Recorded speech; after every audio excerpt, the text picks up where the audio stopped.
Hello, good evening. Thank you so much for joining us. My name is Danny Jensen. I am the programs chair for the Los Angeles City Historical Society, and we're really excited to have our guest tonight, Roger D. Rapoport. He's going to be sharing his book, Searching for Patty Hearst. And this is our first Zoom webinar for the 2024 season, so glad you all could join us. Before we get started, I just wanted to highlight a few things. I want to, first of all, thank you for joining us tonight, but also thanks to all of our members who have supported us and joined to support all the things that we do here at the Historical Society, including these webinars, but also a lot in-person events. We do tours of the city archives, and we also have a lecture series, the Marie Northrup Lecture Series that we host at Central Library, as well as many other events throughout the year. So if you aren't already a member, we really encourage you to join if you can. I will drop a link in the chat there, and it'll be along with the video here. And your support, your membership and donations as well really go a long way to helping us do what we do. And so I thank you in advance for that. So with that, I will hand it over to our guest tonight. Roger D. Rapoport is an award-winning author, filmmaker, and playwright. His work has appeared in the Wall Street Journal, Wired, The Atlantic, Esquire, the Los Angeles Times, San Francisco Chronicle, and many other outlets. His films have been shown at film festivals around the world and won numerous awards. Rapoport's books include The Great American Bomb Machine, Hillsdale, Greek Tragedy in the American Heartland, Is the Library Burning, and many other titles. Rapoport was on the ground covering the Patty Hearst saga as it unfolded. He gained insider access to the elite and secretive world of the Hearst family and many of the key behind-the-scenes players. Searching for Patty Hearst is his first novel and draws heavily on his in-depth reporting of the case. On the 50th anniversary of the Patty Hearst kidnapping, Rapoport offers inside look at the unanswered questions surrounding the world-famous abduction of William Randolph Hearst's granddaughter from her Berkeley apartment. So with that, I will turn it over to Roger. And Roger, thank you so much for joining us. Please take it away. Right. So in the timeline, which you'll see at pattyhearst.com, which we're going to be putting on the screen, the SLA actually began in prison. Donald DeFries, an inmate who had been at Vacaville, had a long history of crime, particularly in the Los Angeles area, escaped from the Soledad prison and hooked up with a number of people, mostly they were from all over the country, but they were mostly in the Berkeley area, who were part of the Black Cultural Association that was working on prison reform. And many of the people that he worked with after he escaped from Soledad were young students and people, in one case a Vietnam vet. But the one thing that they all had in common was their feeling that as in the end of the Vietnam War era, that through revolutionary acts, they can inspire other groups to pursue their personal agenda. So what happened was that they started off with probably the worst possible mistake they could make, which is they decided to go after a very unlikely target. If we can just advance a little bit, yeah. And so as Donald DeFries was making these connections, they decided they needed to do something that would put them on the map. Keep in mind, there were only, at the point where the kidnapping happened, only 10 members of the SLA. So it was a very, very small group. As you'll see, they basically needed a place to stay that was safe. And one of the new members, Nancy Ling Perry, rented a house, a safe house in Concord, about 20 miles east of Berkeley. And in the process, they decided to pick the most unlikely target imaginable. His name was Marcus Foster, and he happened to be the superintendent of the Oakland public school system. And on November the 6th, they assassinated him. It was so completely unexpected. Ramparts magazine, which I wrote for at the time, actually ran an editorial denouncing them, as did most of the other left groups, not just in California, but around the country, for this tragic and terrible act, assassinating a black superintendent because he was going to put metal detectors in the schools, and they felt that was grounds enough to take his life. And it was widely thought at the time that this was an agent provocateur act to kind of make the left look as disreputable as possible. And in the wake of this event, something really tragic happened to the SLA, which is that two of their leaders, Russell Little and Joseph Romero, were arrested. And at the time that happened, the safe house was uncovered by the police, and they set fire to it. Unfortunately, for the SLA, they did a very bad job of that, and a lot of their records, including their list of their future targets, were uncovered by the police and by reporters who went past the police lines and unearthed the list of who their candidates were. Their next action took place in Berkeley.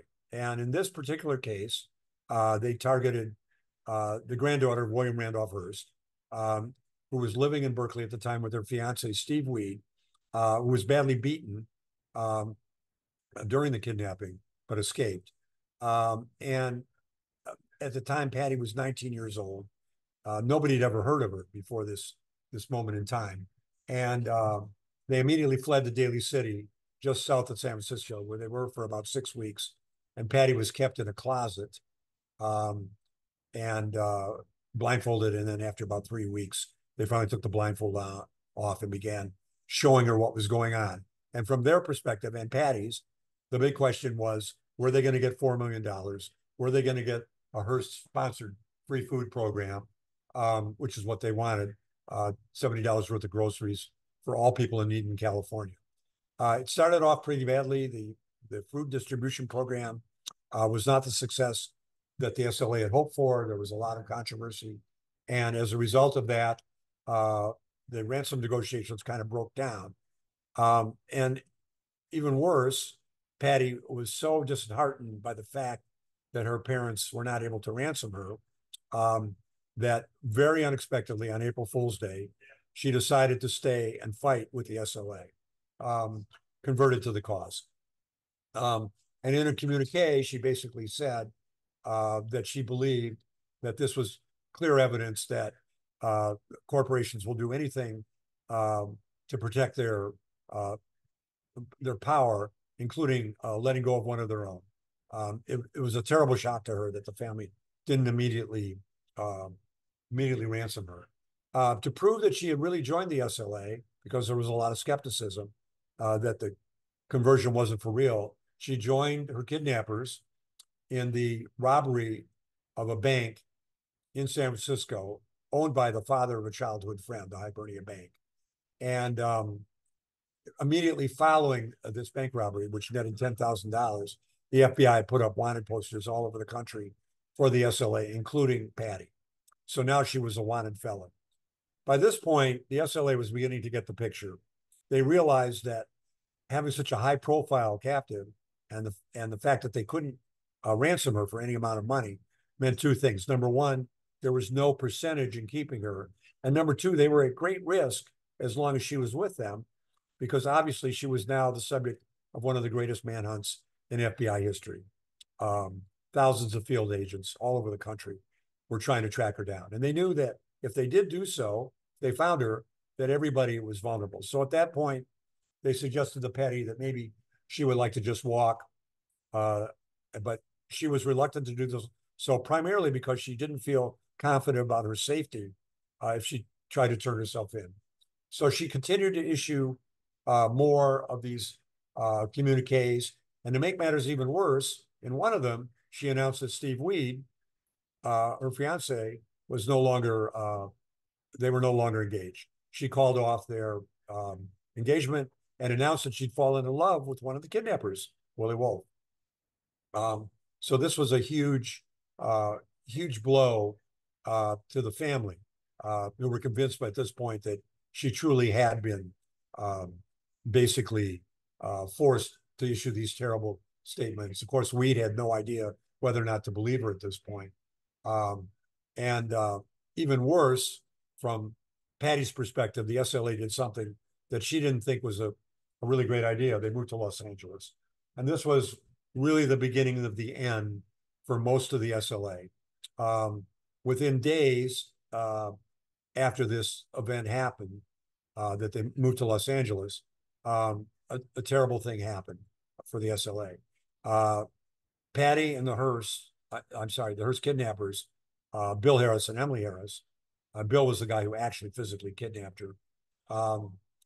Went shopping, and during that event, if you want to advance, yeah, that's great. During that shopping trip, Bill Harris was tackled by security guards for allegedly shoplifting a bandolier. And Patty was sitting in a van across the street, took a semi-automatic and fired off 27 rounds. Bill escaped, and they had to abandon the van. They carjacked a 17-year-old high school student named Tom Matthews, took his van, abandoned the one that they had been driving, which happened to have a parking ticket, for the address of the safe house where the SLA was hiding. By the point that the police got there, they'd moved out, but unfortunately, they were now being tracked to a new location. After they released Tom Matthews, who was a kidnapped victim, and as he said later, Patty was very gentle with him, having been kidnapped herself a few months earlier. She was extremely nice, rubbed his back, even gave him a kiss when they let him go. But now they were in a very difficult situation because they couldn't go back to the safe house. They knew that basically the SLA was being tracked at their main house. And so they went to Anaheim, checked into a motel across the street from Disneyland. And as you'll see in the next slide, they watched 6 of the remaining SLA members die in a firefight, which happened to be the largest firefight on American soil, 9,000 rounds fired from both sides. And among the 6 kidnappers who died were the founder, Donald DeFreeze, and of course, Willie Wolf, her new love. At this point, they had no choice. They had to get out of Los Angeles immediately. So they hooked up with a man named Jack Scott, who was head of the Institute for Sport and Society. And shortly after Patty did her final communique, which was a eulogy for all of the fallen SLA members, she fled with Jack Scott and his parents, posing as Jack's wife and the daughter-in-law of his parents, to Pennsylvania, where they hid out for most of the summer into the fall, and then went to work on a book that was never published. And then they moved down to New York. And then finally, because they were broke, decided to head back west to California at a time when Patty's father finally said, all negotiations are off. In other words, he'd given up on the possibility of ransoming Patty. It was a terrible moment for the family because everything had broken down. He'd done a lot behind the scenes. Little and Ramiro, who are now in jail, he tried to get them to go on national television to appeal for the SLA's release of Patty, but that did not work. And the judges in the Little Ramiro murder case wouldn't let them go on television. But he was trying these back channel approaches, including a secret meeting in San Quentin where they were being held and ultimately convicted. And with the head of the Department of Corrections, tried to work this out. But when they took it to the judge in the case, he basically shot it down and said he wasn't going to let them work to try to free Patty. By now, unexpectedly, they were back to bank robbing. 2 bank robberies in the Sacramento area. One worked, meaning that it went off pretty much as planned. Patty waited in a park, took the bags of money, some of the weapons. But then in a second bank robbery in Carmichael, at Crocker National Bank, a gun that Emily Harris was carrying dislodged and killed an innocent patron, a woman bringing in a bank collection. By this point, the FBI was beginning to close in. And on September 18th, thanks to a tip from a relative of Jack Scott, who knew about the Pennsylvania hideout, they tracked Patty down and the Harrises on the same day. When she was arrested, she was living with a new SLA member, Stephen Celaya, and they were romantic partners. She went to jail, and Steve was also arrested at the same time, as were the Harrises. By now, she was in a tough spot because originally the family had hired the Hallinan family, well-known lawyers who worked for leftist defendants. But when the Hearst family decided that it would be better if she was represented by F. Lee Bailey, who at the time was the very, very successful criminal defense attorney, probably best known for his defense of the Boston Strangler.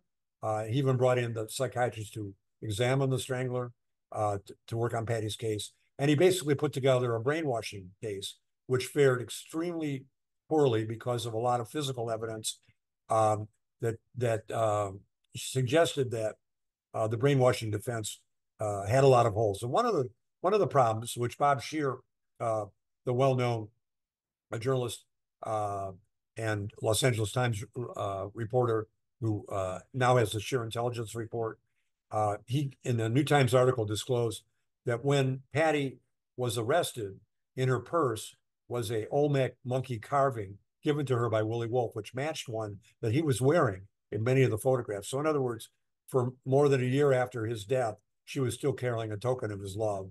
And boy, that did not go over well with the jury at all. She was sentenced to 7 years. And the Harrises got 5.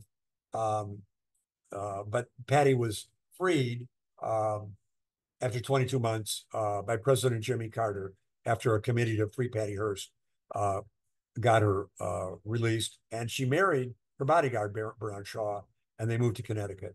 The Harrises stayed in jail till 83 when they finally got out. And finally, many years later, this actually was 2021, she was pardoned by Bill Clinton 2 hours before he left office, along with his brother and a number of other defendants. So by this point, Patty had been rehabilitated, and she went on to a career as an actress. She wrote a novel.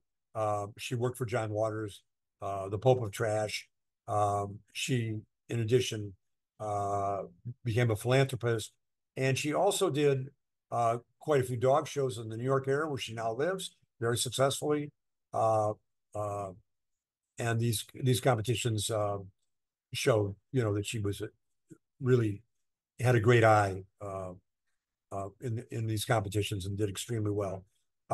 Patty wrote her own book. It became a Paul Schrader movie, and I also covered the story myself as a journalist. First for New Times.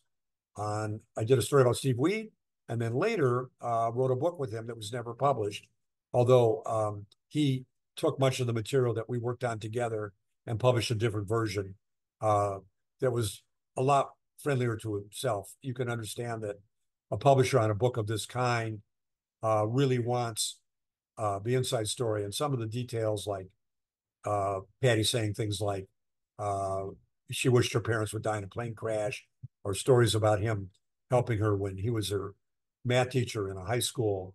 She was 16 when they began their affair, and he was helping her by slipping her geometry exams, final exams, and so forth. Things like that sort of showed or suggested that he was helping her basically break the rules. So there were a lot of things in the book that he didn't appreciate, and ultimately he published his own book.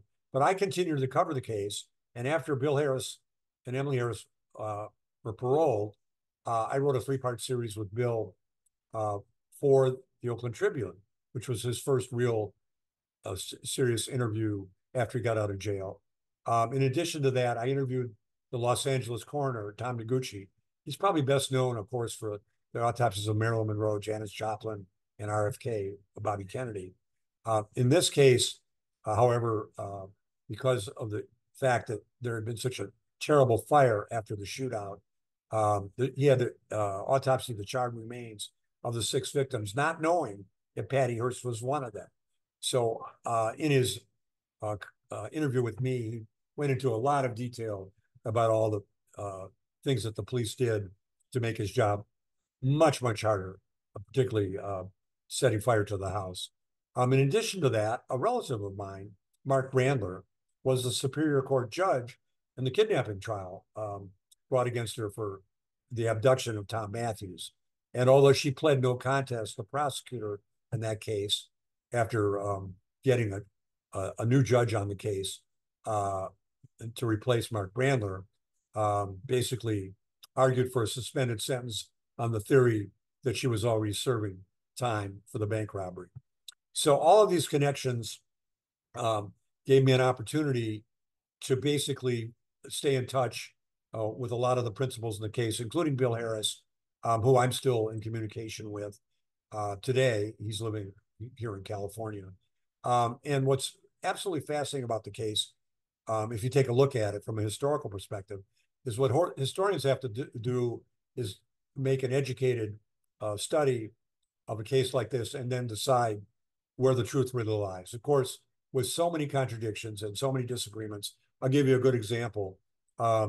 So Patty, in the case of Steve Weed, who wrote a book about their love story, never, ever saw Steve again after she got out of jail. And that is kind of surprising considering how close they were. Another example is Jack Scott, who lived with Patty and posed as her husband and basically risked his life to save her. When her book came out, he sued her for $7 million. So there's a lot of disagreements about the facts. The advantage of dealing with this story as fiction is that everybody gets a chance to tell their side of the story, especially the people who've never had a book or movie opportunity or been able to write a magazine article. So we hear from everybody, the coroner, the lawyers, we hear from the family members, etc. And although the basic facts of the story are not in dispute, i.e., her kidnapping, her going to jail, her getting out, the Harrises serving time, and so forth, there's a great deal of speculation, up to and including the fact that Patty was in on her own kidnapping. And there have been entire books written about this story. And as a journalist myself, I try to get to both sides of the story, but sometimes, in this case in particular, that's very difficult because a great number of people are gone and not available for comment, which is too bad.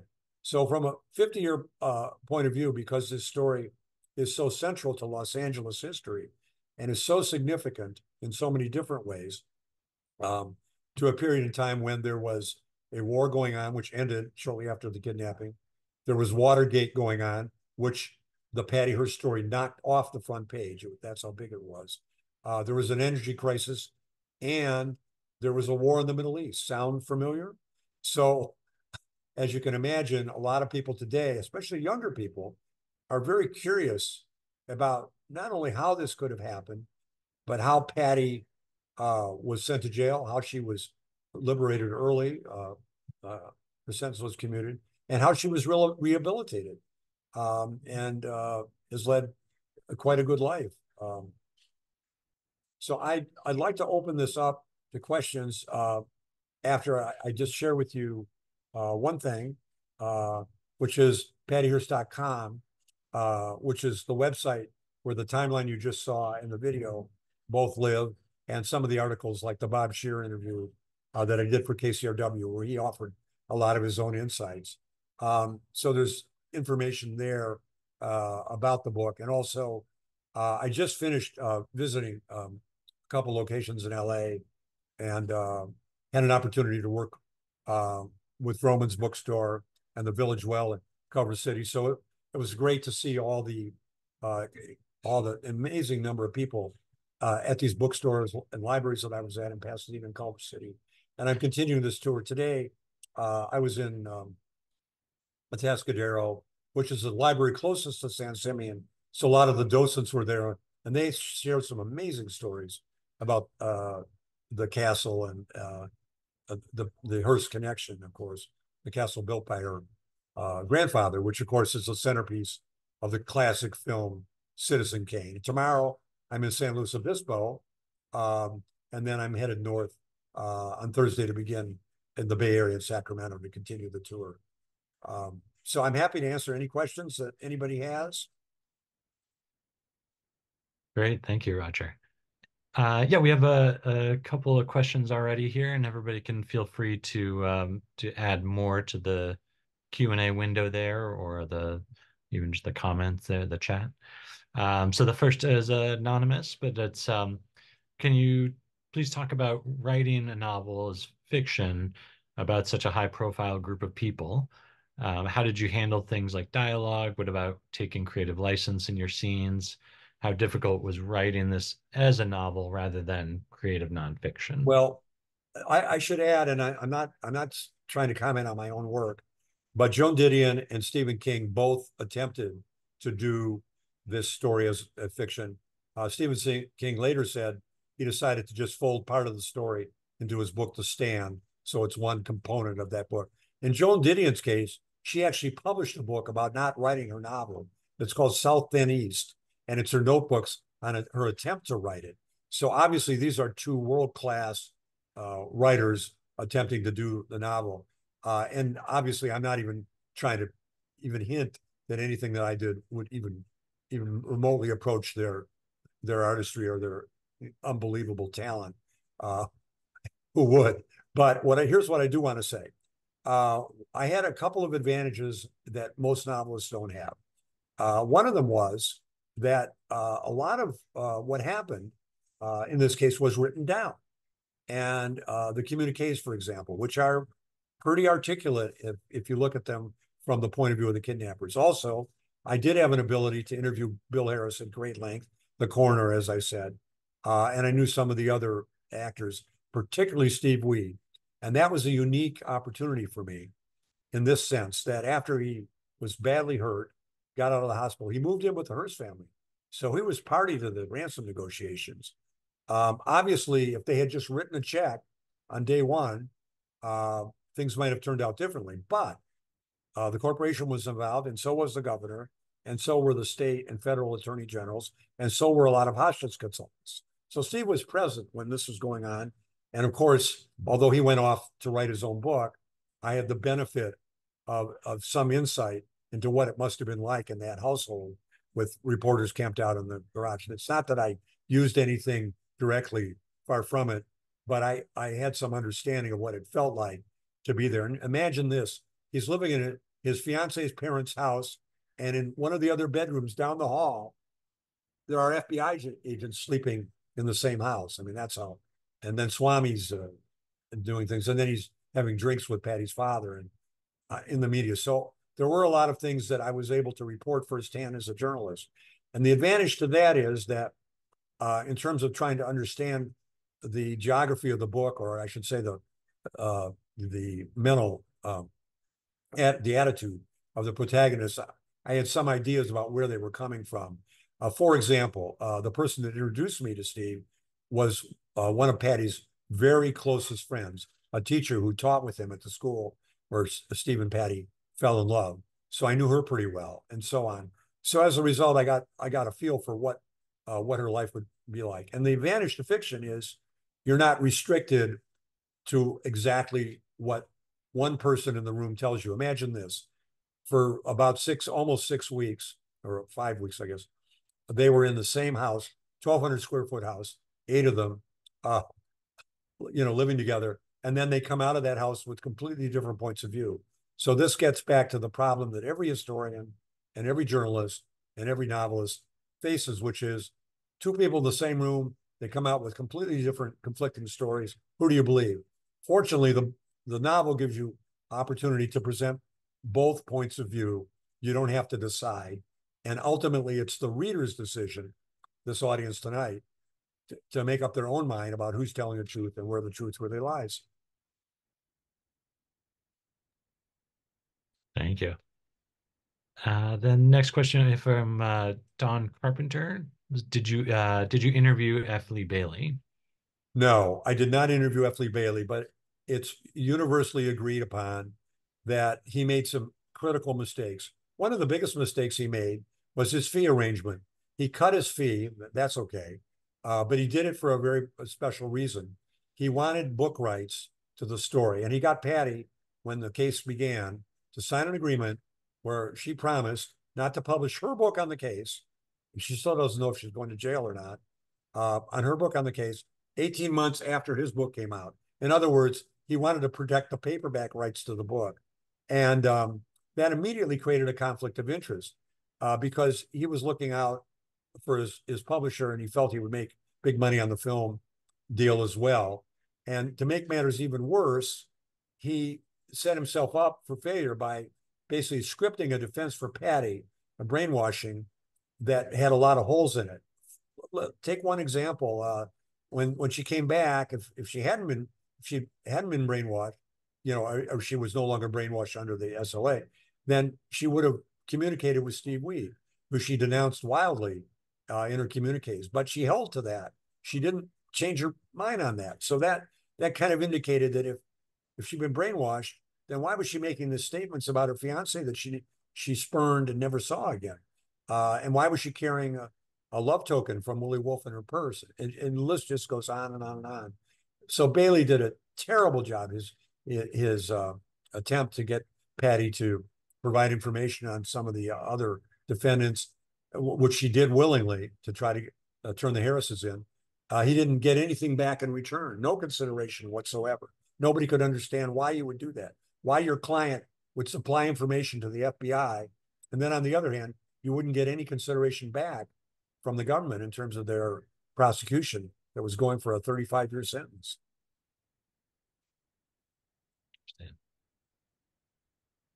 Yeah, I think one of the things that's really fascinating done with the book is just the looking at all the conflicting objectives that everyone involved had, and as you say, sort of the difficulty with sort of the unreliable narrator. It's hard to tell, so many different overlapping uh, perspectives on how things happened. So here's an interesting thing. Steve, we lived in my house for months. We fed him, put him up, wrote a book together. And then on page 275, he decided he didn't want to do that book. He wanted to do a different book. So essentially, the strategic omission part of the story, things he told me that I believed were true, and I wrote down in good faith, and the publisher was getting ready to publish because the first parts of the book had already been accepted. We were getting paid for the first half, and the second half was getting pretty close to being done. Turns out that stuff he told me he no longer wanted the public to know. So there's an example of where people changed their story. And in his case, he had a very good reason for not wanting to do things that were negative, like Patty saying things like, I wish my parents would die in a plane crash, that kind of thing. And Patty walking through picket lines at Safeway and denouncing Latinos and making fun of her father for trying to help the Latino schools in the San Francisco Bay Area. So you don't know why people are telling you what they're telling you, if they're shading it or they're just leaving things out. And that's what makes it really tricky. Yeah, definitely. I think just while you're on that too, and add with some other questions too, but I thought it was interesting how you use the sort of notes at the end of each chapter from Steve. I thought that was an interesting convention. I don't know if you want to speak to that a little bit. Yeah. So basically, in the book, we decided to let Steve have his say, and he critiques every chapter in the book. Now, obviously, this is fiction, but to tell you the truth, I was getting notes from him all the time that were very, very similar. In fact, some of the things that he criticizes in the movie, I'm sorry, in the book, forgive me, that he criticizes in the book in these little marginal notes, he was much gentler in what I wrote than his comments to me. And throughout the book, I always tried to give everybody the benefit of the doubt. Now, I see a question here that I want to answer. They wanted to know if the safe houses were compromised once they were captured. Oh my God, yes. And starting in Concord and then in Los Angeles and so on. So these locations, I even ran into a person last week in Los Angeles, one of the events, whose daughter moved into one of the safe houses, not realizing that it had previously been the Hearst thing, a Hearst home. So they were rented out, but they became quite famous.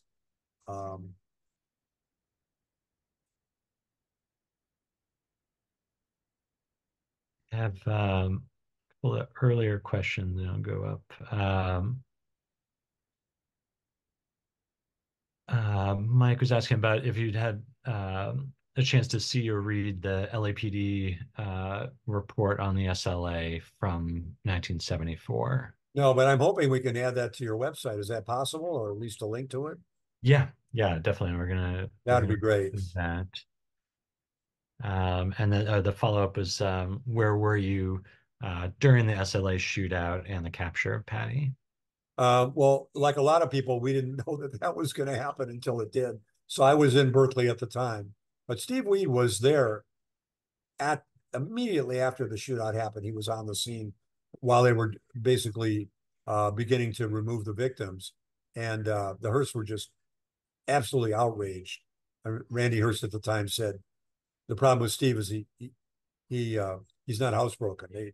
They didn't really appreciate his rushing to the scene. Of course, it was very hard on all the families because nobody knew which six victims had, who the six victims were. So that was a very, very difficult moment for the families. Sure. Yeah, there's a comment here from Tess saying she was living near Washington, D.C. at the time in high school and was mesmerized, cutting out all the articles in the newspaper. Really had a There's so many people that I've met that have had similar experiences who remember this story that was, world famous. It was not unlike the kinds of stories that her grandfather published frequently. Damsel in distress, usually a young white woman. Typically, the captors were some kind of minority. Perhaps they were Native Americans. That was the earliest captivity narrative written in the 18th century about a minister's wife named Mary Rowlandson, who was kidnapped by Native Americans for 12 days. She wrote a bestseller, and that touched off an entire genre as people wrote similar books and narratives. But Hearst brought it to perfection in his newspapers because they were huge circulation builders. And in one case, when a woman was kidnapped and arrested in Cuba, he sent a reporter to Cuba to liberate this woman and then come home, bring her home to the U.S. and then write a whole series about her. So it was kind of flipping the script, so to speak, when the SLA forced the Hearst organization to publish these stories on the front page, including Patty's devastating critiques, which if you read them now, a lot of what she was talking about, particularly Black Lives Matter, the automation and the risks that poses to the workforce, and obviously the Vietnam War, which ended shortly after the kidnapping.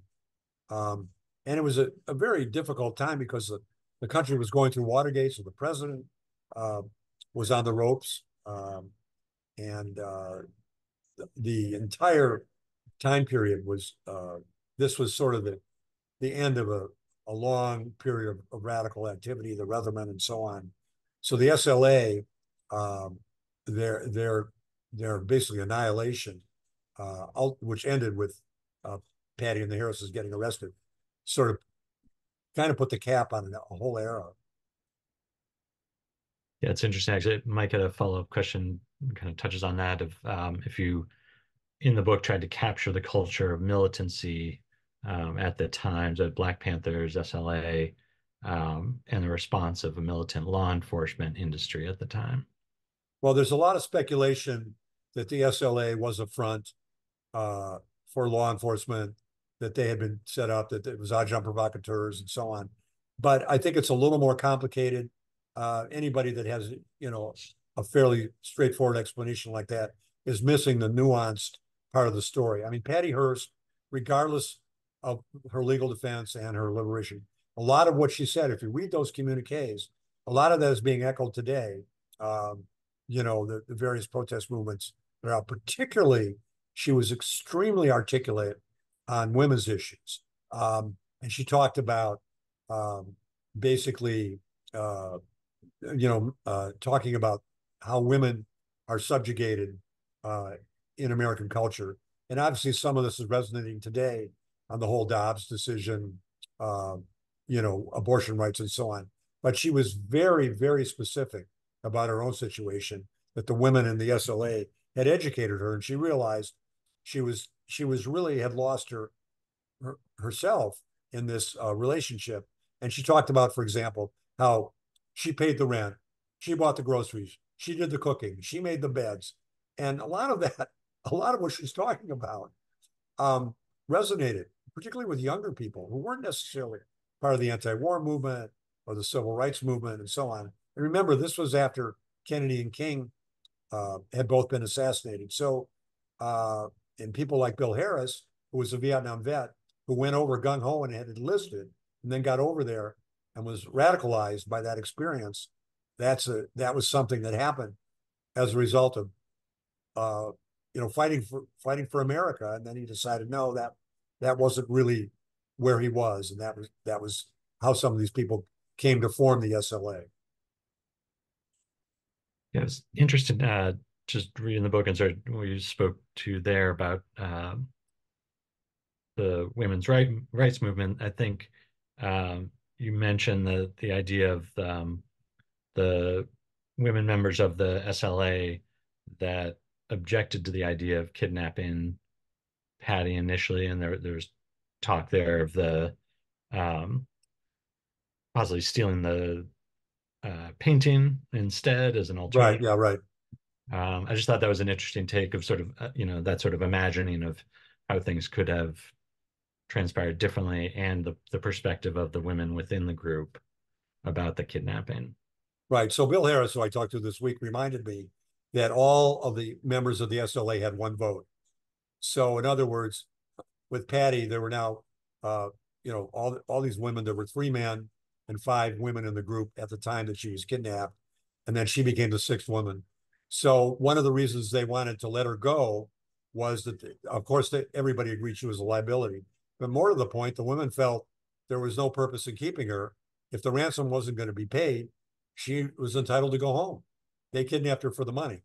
And then when she became an articulate spokesperson and decided to join, the question is, was she brainwashed, or did she not feel safe going home? Remember, this is something that gets lost in this conversation. She had a family that she moved out on and moved in with her fiance against her parents' wishes. Then she was kidnapped, and presumably, if you believe her communique, or even if you don't, she had a relationship of some kind with Willie Wolf. At least she declared she did. Then F. Lee Bailey moved in and sort of masterminded her defense. And then after that, she had Steve Celaya, by the way, who she'd been living with at the time she was kidnapped. And then she went to jail. And then right after she got out of jail, her bodyguard went on and divorced his wife. She found a lawyer to make that happen, and she married him. So that's a lot of families in a matter of just a few years. So it raises a lot of questions about her evolution and her politics. But if you read those communiques word for word, you can understand why she got so much traction in the media, because she was voicing, as a daughter of a very, very famous family, a lot of her objections to her own class privilege, except when it came time to go to trial. And then, of course, that all changed. Yeah, we had a comment here from Connie just about her age at the time, and Steve Weed's age as well, being older. You touched on a little bit, but I think it's interesting both in light of that sort of the age difference there, but also just thinking of her age at the time, and like you say, sort of how much of a spokeswoman she became, I think is really fascinating. Yeah. One of the questions being asked was Bill Harris involved with the anti-war cafes? No, but the interesting thing about Bill, he and Emily and Angela Atwood, who was an actress, by the way, among other things, all came from the University of Indiana. And they were together very much involved in the anti-war movement before they moved out to the West Coast. We have another question there too from Mike. How are the Hearsts remembered today outside of Patty? Well, a couple things. It's been pointed out to me today by one of the docents, or retired docents at the Hearst Castle, where, by the way, the Hearst still visit frequently. There is a guest house that they're allowed to use. Oh, and by the way, I should make this point. One of the arguments against ransoming Patty was it was only going to trigger more kidnappings and more bombings and so on. And one of the things that was brought up is they said, you ransom Patty Hearst, and who knows, they might be bombing the Hearst buildings, or they could bomb San Simeon. Well, during the trial, they actually did bomb San Simeon. And in fact, you can, on your tour of San Simeon, if you go there, you can see the guest house, which was bombed. So this was not an idle threat. But one of the reasons that Patty was not ransomed was, as one of the docents, former docents explained to me today, was that this decision, she reminded me of this key fact, is that the decision was not just made by the family. The Hearst Corporation executives, certainly Randy's relatives, brothers and so on, were involved in this as a group. So it wasn't just his decision. And interestingly, when the jury was selected in her bank robbery trial, they didn't do it in open court. They did it in private session. And not just her parents, but other members of the Hearst family sat in on the jury selection, which is pretty interesting. That doesn't happen every day. Interesting. All right, it looks like we have another question here from Teresa. Do you consider Patty Hearst a friend? That's a very good question. Having never met her, that's a difficult question to answer. But I do think, in many ways, since she was, pardoned and so on, and her sentence was commuted, I think she's done a lot of really interesting things. She's led a very quiet life recently, except for the dog shows. But I'm very, her work in philanthropy and the AIDS movement and so on, fighting AIDS. She's done a lot of good work. I should point out that the Hearst family, by the way, is, I think, the 11th richest family in America, currently valued at something like $1 billion. And her father, when he died, left $1.5 billion in his estate. So it's good to see that some of this generosity is going to good causes. I'm pleased about that. That's great. All right. Do we have any more questions? Anyone can use the Q&A section there, or the chat. And while we do a little time there, I'll also share again the link here for those who would like to pick up a copy. As Roger mentioned, there's a lot of the bookstores around Romans, and Village Well is another one. Skylight, all the independent stores, Diesel. There's some great bookstores in the LA area. It was really a pleasure to go to so many of them. It's really Chevalier's. It's a great book town. I do want to say one other thing about the LA side of this story. Obviously, going to Los Angeles was not the best decision, and Patty fought it correctly. But when you consider what they were up against, and the level, the many mistakes that they made, it was clear that their big success as an organization was in getting a lot of media coverage. But of course, that's what led to their quick demise, because they were getting so much attention. It was sort of inevitable that they were going to be found and, in this case, destroyed.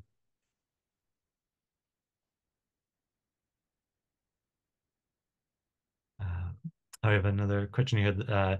Has Patty or the Hearst Corporation commented on your book? Great question. I know for a fact that because I have a friend who's much closer to the Hearst organization than I am and has direct connections, a close friend. And it's abundantly clear that on February the 4th, this Sunday, the 50th anniversary, the Hearst organization in its entirety, not just Patty, but the entire organization, is officially going to not comment on any part of this case, including my book. However, I did learn today from one of the docents, and I don't know if this is still true, I'm going to go find out, that there is an audio of Patty Hearst at the gift shop that ties into a DVD about the castle. And this is quite interesting. You're walking into the gift shop and you walk over this one section, and it's sort of like, hello, this is Patty Hearst. Welcome to St. Simeon, and I was a little bit surprised to hear about that. I don't know if it's still happening or not. But it's interesting talking to younger people. This has come up. A number of people have commented tonight that they first heard about this case as a teenager. And all the questions that have been asked are the same questions people like my granddaughter are asking. They want to know, wow, as my daughter said, this sounds like a very educational story. And it certainly is. And my feeling is if younger people come to the conclusion that they can never take one person's word for anything, that they always have to cross-check and multiple sources, not just go on the web to find out whether or not they need to see a doctor, but actually talk to a real doctor, or not just read one person's website with a lot of links moving in a certain direction. And they realize that, you have to always make up your own mind and not let other people tell you what to think. Then I think we'll all be better off. We need to cross-examine and remember that when two people are in a room and they both have different versions of what happened, they may be both half right, but they may not be all right. And that's what historians do. That's what your society is about, letting people look at the LA police report and then decide, well, was it overkill that there were 9,000 rounds? Did they have too many cops there? Did they really give them a chance to surrender? Did they know whether or not Patty Hearst was in that building or not? That's a big question. The consensus is no, that nobody knew. Well, why would they open up if they knew Patty Hearst could be in there? That's a tough question. If you were the police member in command, I think it was Daryl Gates who became police chief, who was the head of that operation. If you didn't know whether or not Patty was in there, were you really gonna kill the granddaughter of William Randolph Hearst? Boy, that's a pretty high risk. A couple other ones here. Maureen was asking if there's a Rashomon aspect to your book, which from beginning to end, nonstop. If you've ever seen the movie Vantage Point, which is a beautiful film, I recommend it. Do that. I am a film producer, and I produce 3 feature films, and we have a feature film that I did called Coming Up for Air, and it's about a mother whose son goes off to college and begins to spiral down under the pressure of being a world-class diver, nationally ranked diver, and a straight-A student. You can't do both. And she turns things upside down, goes to talk to everybody, his professors, his coaches, his friends, everybody she can find. And then finally talks to him. And he's feeding her a line from beginning to end. Nothing he's telling her is true. He's just making it up. And at some point she realizes she's got to do her own homework to figure out whether this kid needs help and how she can help him. And so many parents run into that dilemma. Your kids want to cover up. They don't want you to worry. Don't worry about me, Mom. I can handle it. Well, at what point do you start worrying, and when do you take action? So on. Oh, the next book. Somebody asked about that. Yeah. The next book, next book is a film. It's based on a play I did called Old Heart. So World War II mixed race love story. I want to say something about this audience. One of the great things about your organization is that you're promoting the kinds of events that I think are especially important to younger people. And I've really been excited by the fact that younger people really dig history, the kind of work you do. And I'm seeing this in bookstores and libraries and everywhere. They're really, really into it. And there's a lot, I'm working on a World War II project, and there's so much interest in that. And I think part of it is the work you're doing, just getting these programs out, um, attracts a very wide audience. Excellent. Great to hear. Looks like, there's one more question here. I think there was just kind of a follow-up there from Sure. Connie about uh, if you can comment more on how to write a fictional version of a real story. Maybe some Okay. advice. So, first of all, I want to make this point to anyone who's considering fiction. Do not do it alone.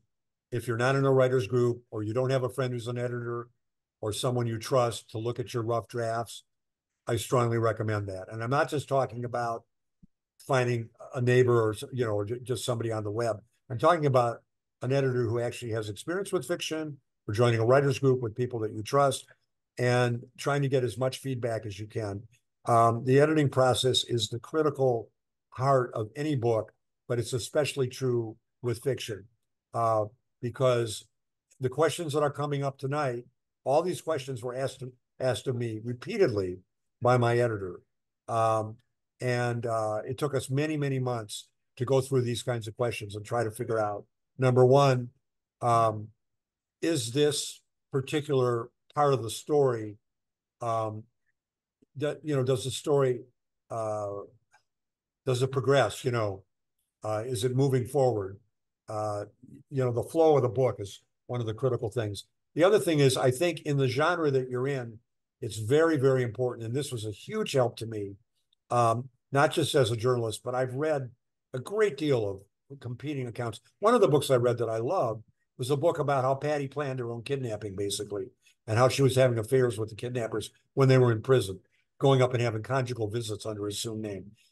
Do I believe any of it? No, but it's still interesting to get other points of view and hear what other people are thinking, because all of that sort of flows into your strategy. And the other thing, I just want to add this final point. I wrote a book, 275 pages, with a guy who lived in my house and who we served dinner to every night, who was telling me the truth for a book with a very significant publisher and so on. And it didn't work. And I ended up not publishing the book. And I did get paid for my work, but there was no book. And that was a long time ago. But I never gave up on this story. I hung in there because I felt someday, some way, I was going to be able to do it. And when an editor friend of mine reviewing a bunch of ideas said, of that group of ideas, Roger, the only one I would actually want to read myself is Patty Hearst. That's when I decided to do it. So it was many, many years later until somebody pushed me into doing it. So don't throw away anything. Save all your notes, anything, any correspondence, anything that might be related. Hang on to it. You never know, it might come in handy one day.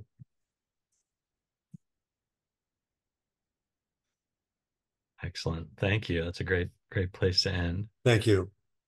So I want to thank you, Roger, for joining us, and that was really fascinating. And thank you to all of our guests tonight. Again, encourage you to go out and pick up Roger's book. And we will be sharing. This was recorded, so we'll be sharing the recording on our website. It also go out to everyone who had registered. And as we mentioned, we'll be sharing some additional information there with the police report and recording as well of the shootout. So those will be all posted to the website.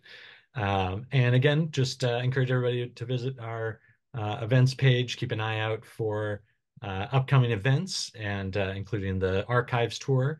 I encourage you to join as a member. We'd love to have you if you aren't already, and those who are, thank you so much. So thank you, and hope to see you all again soon. And thanks again, Roger. Thank you very much. Great to be with you. Good Great. night.